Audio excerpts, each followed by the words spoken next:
Agora a história eu vou ter que separar em duas partes. Aí eu vou fazer essa primeira parte agora, vou apagar o quadro, fazer sociologia e filosofia, apagar o quadro e fazer a segunda parte da história, que é a continuação das diásporas gregas, o período clássico e helenístico. Na real, eu vou falar do helenístico. Helenístico foi basicamente a Macedônia dominando a porra toda e a Alexandre o Grande sendo muito foda. Foi isso. Foi a criação da cultura helenística, que era a mistura dos gregos com os outros povos que eram que faziam parte do Império Macedônico. Isso era a cultura helenística, a questão dos gregos com outras culturas. E é só isso o helenismo. Helenos é só isso, a cultura helenística. Isso. A cultura helenística, a Macedônia sendo muito foda, basicamente. Vamos lá, diásporas gregas. Primeiro eu vou falar do período pré-homérico, que aconteceu antes do século XIII a.C. E o que foi? Foi. Vamos lá. A Grécia é muito montanhosa, por isso, e ela tem um litoral bem aberto. Então, por isso, ela, desde o começo, foi muito favorecida às navegações. E foi isso que aconteceu.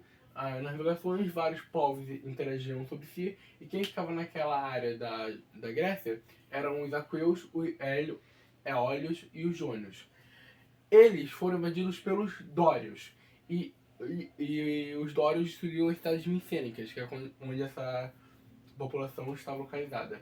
E isso gerou, a invasão gerou a primeira diáspora grega, que é o espalhamento dos gregos pelo mar Egeu. Ok? Essa foi a primeira diáspora. No período homérico, a gente não tem muita fonte, nem no homérico, nem no pré-homérico. Então, homérico em nome do Homero, que é o autor da Ilíada e da Odisseia, que são nossas fontes principais. Vamos lá. No período homérico, os povos tinham culturas semelhantes, ou seja, tinham línguas, deuses, etc. semelhantes, e eram organizadas em famílias militares chamadas de genos, ok? Onde o responsável, o líder da família, cuidava da casa, a oikos.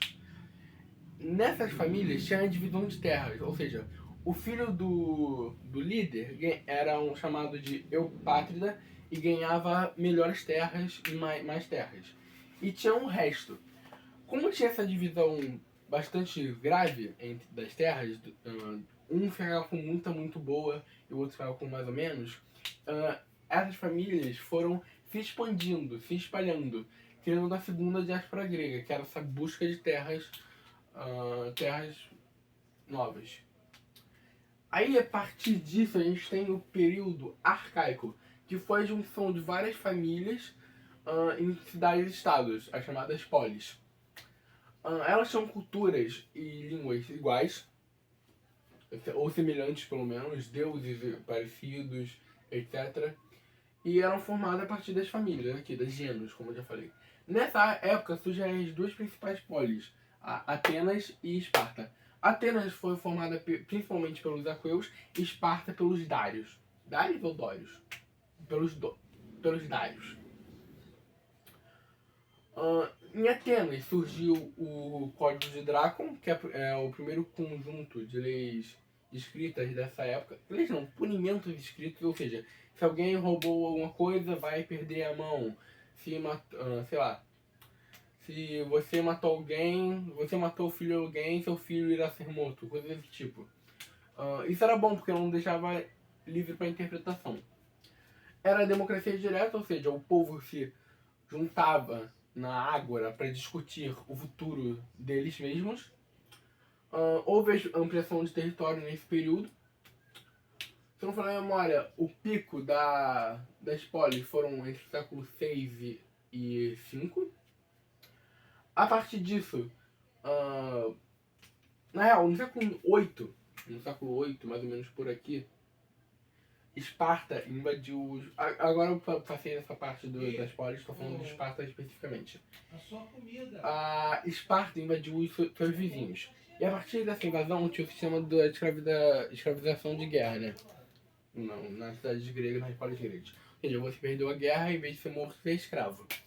E foi isso que Esparta fez. Esparta dominou os vizinhos, ganhou muitos escravos, tipo, escravos pra cacete, muito mais que a população de homens livres deles. E isso gerou um problema. Como é que eu vou manter controle desses escravos, que é muito maior a quantidade de escravos do que a quantidade de espartanos?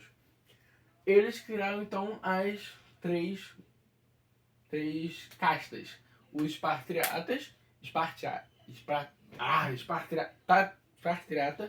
que era a aristocracia, os donos de terra, meio de produção, etc.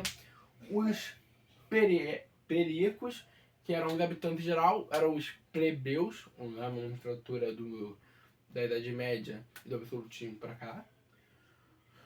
E os ilotas, que eram os escravos. Essa sociedade era marcada por um grande militarismo para poder dominar, porque é um método de controle da sociedade escravista. Então, como é que funcionava?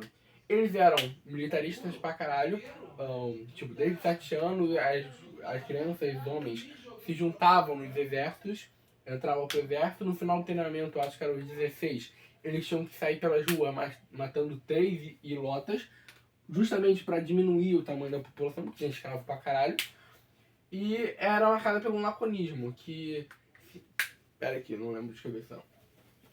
Marcada pelo laconismo. Marcada pelo laconismo. Marcada pelo laconismo.